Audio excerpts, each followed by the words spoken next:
Good morning and welcome to the Daily Light Devotion. I hope all of you have had a wonderful weekend and looking forward to today. That is the 29th of December, the third last day. We're going to try to this week in the next 3 days finish John chapter the Gospel of John. That is chapter 20 and 21. We're just going to go through it because from Thursday onwards, that is the first of January 2026, we're going to try to read the whole Bible for the year. And how we're planning to do it is what we're going to do is, we're going to look at Old Testament scriptures, um, 2 to 3 Old Testament scriptures from starting from the book of Genesis. And then we're going to also look at the New Testament, the same devotion. And in the Old Testament, we're going to see how Jesus is revealed in the Old Testament scriptures in our devotions. And, the New Testament, we'll just go through the devotion as it is.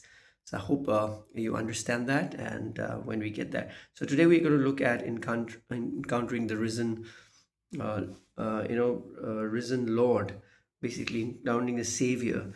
From the empty tomb to the living hope is the devotion today from John chapter 20, verses 1 to 18. um, the cross was not where the story of Jesus ended, right? The silence of the tomb was not the final word, that it was finished. Uh, once Jesus was buried, uh, the first day of the week, what happened was there was the greatest turning point in history when the resurrection of Jesus happened, right? And so John chapter 21 to 18 moves from darkness to dawn, from grief to hope, and from confusion to clarity, and from tears to testimony. So these passages are not just about the empty tomb, but it's about encouraging the living Lord, encountering the living Lord. So basically, verses 1 and 2 say, "Now on the first day of the week, Mary Magdalene went to the tomb early while it was still dark." So Mary comes while it was still dark, both literally and emotionally, right? And her love draws her to Jesus even when hope seems gone. And she finds a stone removed and runs to tell Peter and John. So, what we understand is that, when we love someone, like here, Mary Magdalene loved Jesus, right? It seeks before understanding. So, faith often begins with seeking, not finding the answers straight away, but not, first seeking, taking the steps of faith. Verses 3 to 7, I'm not going to read the whole verses. Peter and John run to the tomb. John arrives first and looks in it, and Peter enters and examines closely. They see the linen cloth lying, and Peter enters and examines even more deeper. They see the face cloth folded separately. Now, this is a deliberate orderly resurrection.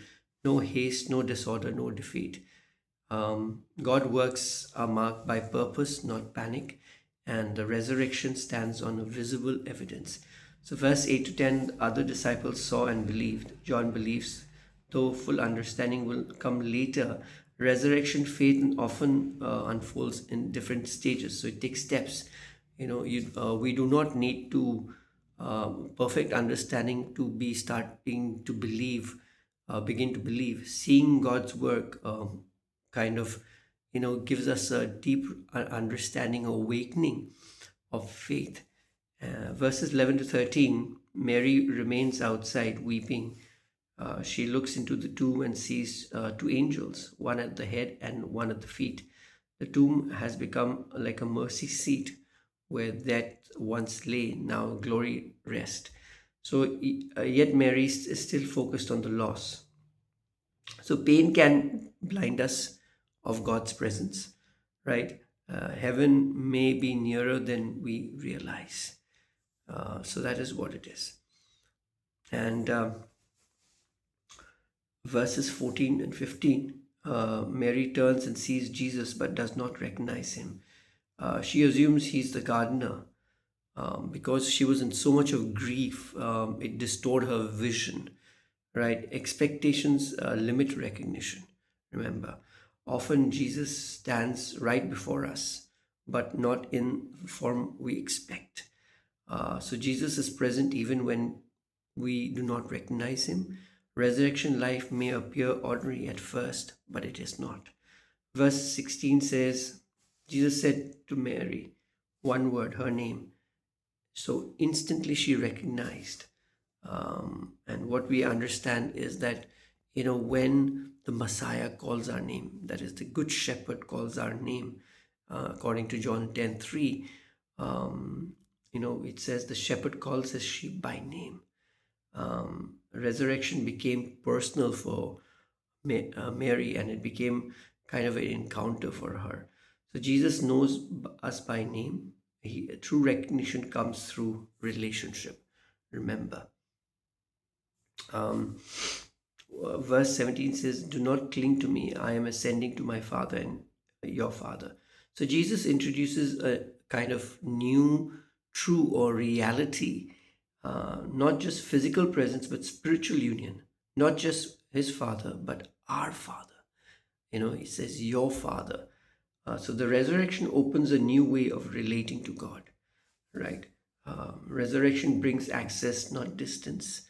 And we are welcomed into a family of God because of what Jesus did. Verse 18 says, Mary Magdalene came and told the disciples. She becomes the first witness of the resurrection, right? Once broken, once delivered, now commissioned. So she was a broken person. She had to be delivered by Jesus, and now she is commissioned. Uh, and she moves from tear to testimony and sorrow to proclamation, right?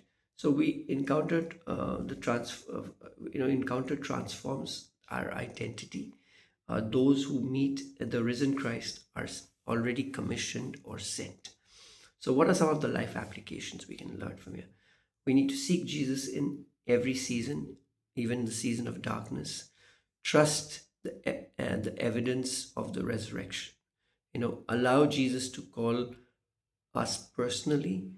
Release old expectations of how God must act. Right? Live from our new identity as a child of God, and share what we have seen and heard. I want to encourage you that the tomb is empty, right? Uh, Death, which came through Adam and Eve, has been defeated, right? Jesus is alive. Our tears are seen, our name is known, and our future is secure. The risen Christ still calls us, still reveals, still sends. We do not need to stand weeping at the empty tomb. We need to turn and behold the living God, that is Christ. And that is that is why, following Jesus is different, because he's the risen Lord, he's the living Lord, he's the truth. We can encounter him every day in our lives, every moment in our lives, but it's all about seeking him, like Mary Magdalene. And that's what I want to encourage you as the year ends. How much are we seeking God?